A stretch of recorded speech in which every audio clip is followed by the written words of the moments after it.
first I'm going to perform the waist to hip ratio. And what you do is you take your measuring tape and you're going to measure your hip, which is around the widest point of your hips. And I get 38, and then you're going to measure your waist, which is around the top of your iliac crest, and I'm getting 30. So then you take the waist over the hip inches, and I got 0.78, which is in the normal range. Next, I'm going to show how to do the anatomical position. What you do is you're standing up straight with your arms down by your side, and your palms should be facing out. You should be looking forwards, and your legs should be in like a natural stance, not too like wide, not too close. And this is anatomical position. Here are some examples of the anatomical positions. So first is superior. One example is that your shoulder is going to be superior to the elbow because it's above the elbow. Next is inferior. An example is that your chest is going to be inferior to your neck because the chest is below the neck. Next is anterior or in front. An example is that your knee is on the anterior region of the leg, so the front of the leg. Next is posterior. An example is that your scapula is on the back part of your body, so it is an example of posterior. Next is lateral. An example is that your eyes are going to be lateral to your nose because they're more towards the outside and they're less medial. Next is medial. Your cheekbones are considered more medial to your ears because they're closer to the center of your body. Next is proximal. Your hips are going to be proximal to your knee because they're closer to the center of origin. Next is distal. Your wrist is considered distal to your elbow because it's further away from the point of origin. Then there's superficial. Superficial, your skin is more superficial to your muscle, which means it's closer to the surface than your muscle. And then we have deep. An example is that your lungs would be deep to your rib cage because the ribs enclose the lungs. It goes through the different planes of the body. First is transverse. So this is the horizontal plane that cuts the body into a superior and inferior region. So it's going to cut right across the body and will give you superior region and then inferior region.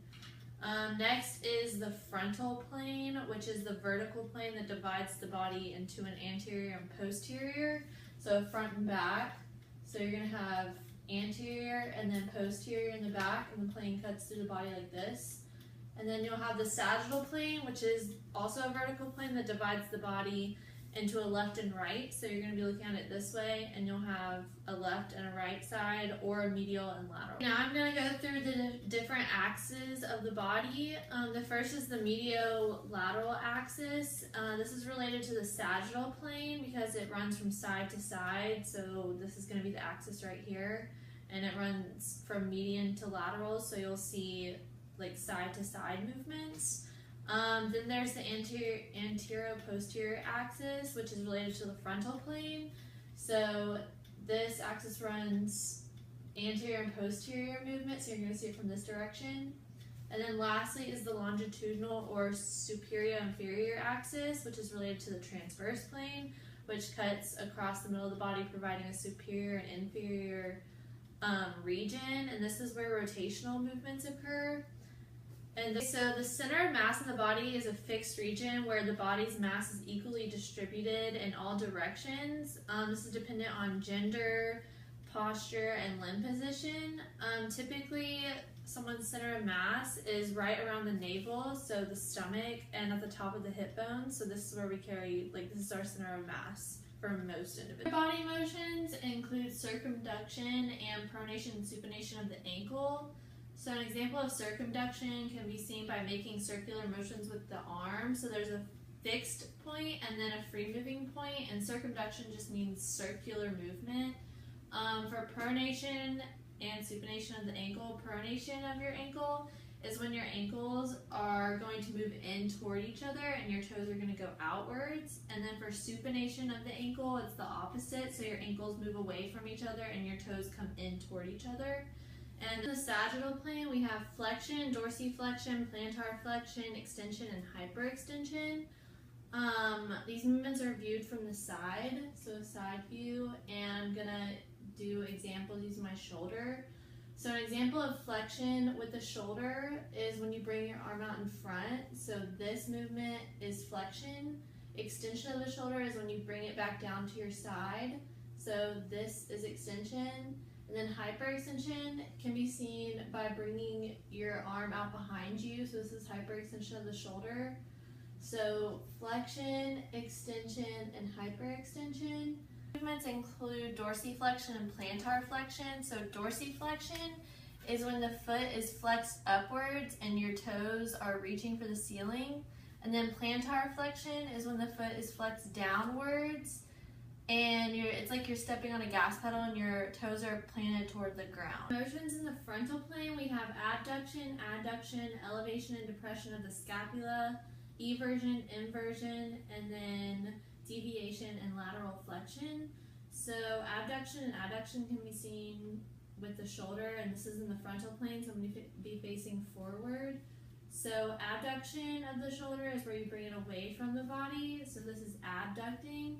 And then adduction of the shoulder, or adduction, is when you add it back to your body, so your arm comes back down toward the body. So abduction and adduction. And then scapular elevation can be seen if you're getting it from the back. So for scapular elevation and depression, you just lift and lower your shoulders. So this is scapular elevation, and this is scapular depression. And that's viewed in the frontal plane. And then deviation can be seen with the hand. So when the thumb moves closer to the wrist, this is radial deviation, and then when the pinky moves closer to the wrist, this is ulnar deviation. And then lateral flexion is a movement of the trunk. So when your whole body bends side to side in the frontal plane, this is lateral flexion. Movement in the frontal plane, we also have eversion and inversion of the ankle. So eversion of the ankle is when the ankle rolls inward and your toes go out, and then for inversion, it's the opposite, so your ankle rolls out and your toes come in. And then I'm going to do motions in the transverse plane, and this includes left and right rotation, internal and external rotation, protraction, retraction, pronation, and supination. So left and right rotation can be shown with the trunk of the body because the transverse plane cuts the body into superior and inferior, so it's a lot of the rotational movements. So left and right rotation can be seen if I just twist left and right with my trunk of the body. So this is an example of left and right rotation. Internal and external rotation can be seen with your shoulder. If you start with your hands down by your side and your arm rotates out, this is external rotation of the shoulder, and then if the arm is rotated in, this is internal rotation. For protraction and retraction, you can also do this with the shoulder. So as you push your shoulder forward, this is protraction, and if you pull it back, this is retraction. And that's part of the transverse plane motion. And then pronation and supination can be seen with your hands. So pronation is when the palms face out, so this movement is pronation, and then supination is the opposite, where your palms are facing away, so this movement is supination, and these are all part of. So closed skill is when the brain has time to form a response for a movement because it receives feedback in a timely manner. An example for a sport is archery. So as you set up to aim the arrow at your target and release it, you have the ability to change your motion as you're performing it. So as you're setting up and releasing it, it's such a slow movement that you're able to kind of change or alter your performance, and this is considered a closed skill. Okay, so open skill is the opposite of closed skill. It's when your brain doesn't have time to provide change in your motion as it's happening because the feedback isn't received quickly enough. So an example of this in a sport is like mountain bike riding. So if you're going downhill on a bike really fast through the woods, you're not necessarily going to have time to change your motion, and the brain won't receive feedback fast enough to provide that change. So this is an example of open skill, and it's really based on the environment around you. So sports such as soccer, basketball, where the player has total control, this would be considered an open skill. Terminology: motion is the displacement of an object from one point to another. Translation is motion along an axis where all the points of a system move at the same time and in the same direction, or in a straight line. An example of this could be walking in a straight line from one room to another. The rectilinear translation is when the path of motion moves in a straight line. So an example of this could be when a bullet is fired from a gun at a short distance, it just travels in a straight line. The curvilinear translation is when the path of motion travels in a curved line. So an example could be hitting a golf ball. So usually when you hit a golf ball, the ball goes up and then it comes down slowly, making a curve. And then there's rotation, which is when the system is restricted to move around an axis or in a circular motion. So an example of this is like circumduction. So when we were making arm circles, this would be considered rotation because we're moving around a fixed point, which is our shoulder. Then there's general motion, which is a combination of translation and rotation. A good example of this is bike riding, because your legs are moving in a rotational movement, and then there's also translation because you're moving in a straight line. And pretty much all human movement, like normal human movement, is considered general motion, and these are terminology for movement and for lesson 1. So now I'm going to talk about the types of skill. So there's 3 different types. The first one is discrete skill, and this is any movement with a definite end and beginning. So an example could be a tennis serve, because there's a start movement and then an end movement.